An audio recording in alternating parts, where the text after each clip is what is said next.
kwamba Yesu alikufa akafufuka. Vivyo hivyo nao walalao katika Yesu, Mungu atawaleta pamoja naye.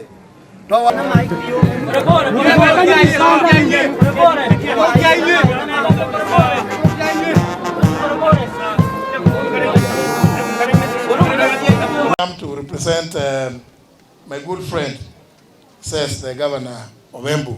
She's doing a great job. We all know what she is doing today. In the discussions, they are calling them the talks about talks. Yeah? Lakini hiyo nataka kuachia Ruto ndio watajua. Sitaki kuzungumzia hayo sana kwa sababu huenda unajua hiyo mambo huenda ikatereza ileto kwangu.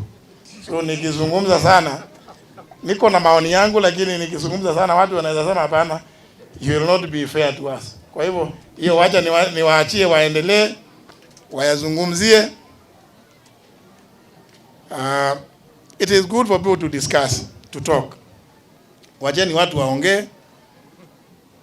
Lakini for us it's just to say kama mazungumzo yataenda njia yoyote ile, kama wa Kenya ile ningehimiza kama vile ndugu yangu Kithinji alikuwa anapenda, we must maintain peace. Whatever happens, even if you disagree with your brother, even if you have whatever arguments, tafadhalini lazima muhimize amani. We cannot have a country that fights because of elections. We cannot. I am aware that it is said that democracy is not the best form of government, but all the others are much worse. Yes, indeed. All the others are much worse than democracy. Because autocracy, dictatorship, military rule, all of them, mwananchi hana say. So, if you disagree because of an electoral process, there is no need of engaging in violence. You should never engage in violence because of a dispute relating to an electoral result. There are mechanisms provided for in the Constitution to challenge any electoral result. But at the same time, we must be prepared to accept the decisions that are made by our courts. Nimeona watu wengine siku nyingine wakisema serikali ya William Ruto that he is not obeying court orders. There is not a single one which has not been obeyed.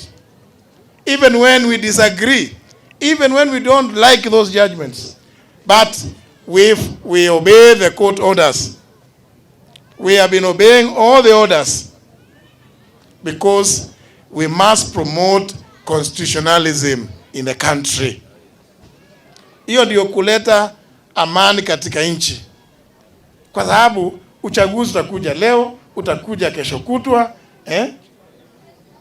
ukiisha wacheni wananchi waendelee na shughuli zingine zao za kujenga nchi.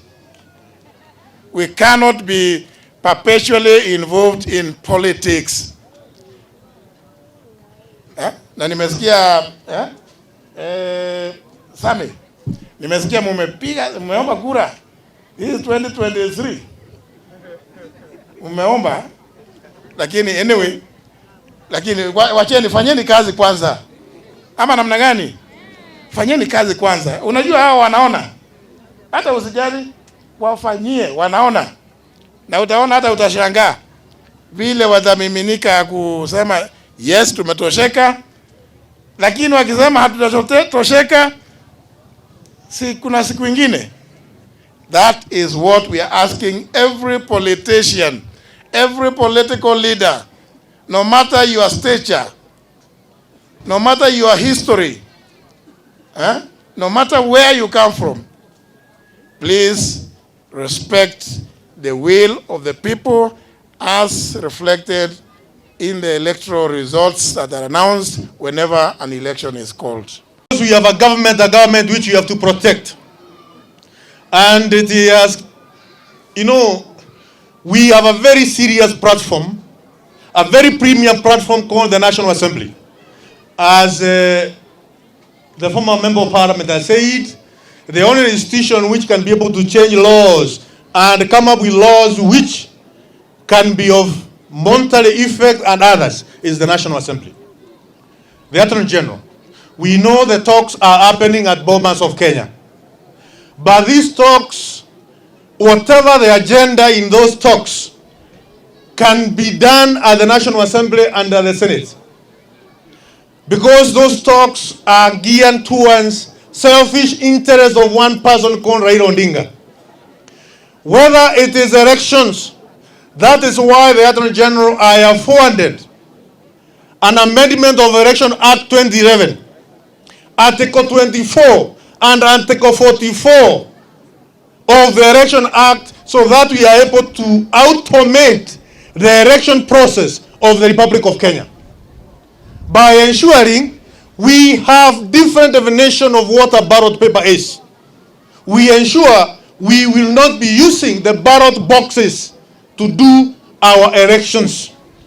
We be scanning automatically or digitally the ballot paper which every Kenyan casts. And this can be done if we amend Election Act Article 24 or Section 24 of the Election Act, and also Section 44 of the Election Act, Mr. Speaker, the Attorney General of the Republic. So this issue of negotiations, we have nothing to negotiate. The people of the Republic of Kenya made a decision on 9th of August last year, and we know who is the president. The president is none other than William Samoei. So one of the agendas in those talks, we ask the first agenda is to cut off the talks in Bomas of Kenya. Kenyans have more serious issues to deal with. We have a cabinet which is working day and night to ensure the life of the people of Kenya become bearable by the cost of living coming down. That is what the government is doing on a daily basis. Kwa hivyo sisi, mkuu wa sheria, sisi tunaomba wewe kupitia ofisi yako, ambia rais, hiyo mazungumzo ambayo iko Bomas hatutaki, itupiliwe mbali. Raila ODINGA haina maana yoyote hiyo mazungumzo. Raila ODINGA ndiye kiongozi ya opposition. Kazi yake ikue ni kusema yale ambaye anaona ikuwa mambaya ya serikali. Na sisi kazi yetu ni kuendesha serikali. Kama Wakenya watamuunga mkono 2027 pass akuwe rais.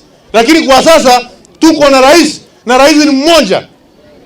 Mambo ya kusumbua kila rais, ukasumbua Kibaki, ukasumbua Moi, ukasumbua Uhuru. Sasa unataka kusumbua Ruto. Hatutaitikia. Hiyo tumekataa. Ama namna gani? Mnakataa hiyo? Hiyo mnakataa? Yes, Raila ambiwe sisi watu ya Mbeere North, hiyo tumekataa. Sisi watu ya Embu County, hiyo tumekataa. Tunataka governor wetu sisi Mbeere arundi hapa Embu afanyie watu ya Embu kazi. Mambo ya kuweka yeye huko Nairobi ati njuu ya Raila ODINGA, Raila kwenda kabisa akae huko Bondo. Kwenda kabisa. Yes, hiyo lazima tuseme, mkuu wa sheria. Na nimesikia vile si wa health amesema. But also we must be prepared to appreciate that primary health care itatusaidia sana sana kupunguza magonjwa mengi sana ambayo isipokuwa shikwa pale ikiwa mwanzo. Prevention, wazungu wanatuambia, prevention is better than cure. Na ndio mmesikia mpangilio wa serikali kuu. Rais ametangaza kwamba tutashirikiana national government na county government zote kuhakikisha tuna wale watu tunaita community health promoters. Si ndio? Si. Pana nduga? Yes. Kwa sababu magonjwa mengi sana tunaweza kuyazuilia yasifike kile kiwango ambacho kinatuletea taabu. because a lot of times magonjwa mengi inafika pahali kwa sababu ya kutokuwa detected mapema. So I would want us as a county government of Embu to pay much more greater attention to primary health care delivery systems. And that's why it is important that we must not, to silale mambo hayo ya community health promoters, because as you heard the president announce, we are going to need about 100,000 nationally. So we must be ready and prepared. Na watu ambao nisikia rais akisema watu wanakupima labda ni temperature imepanda kidogo badala ya kushinda ukikimizwa Embu unaenda hapa tu karibu zahanati hapa Riando unakimbizwa hapo badala ya kusema uliandele ngegwa vuae mina inete watu wala kuthie kuandimidwa Embu na kwa ni pana donge vero ogena dhira. So it's very important. Now those of us who are a bit old, we know the value wanambogo. This is the value ya wiroro utakuwa ni ando ya public health. Atu etaka bora afya. Goko tene meta kwa bora afya.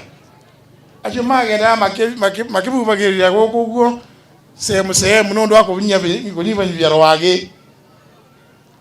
Those were very important.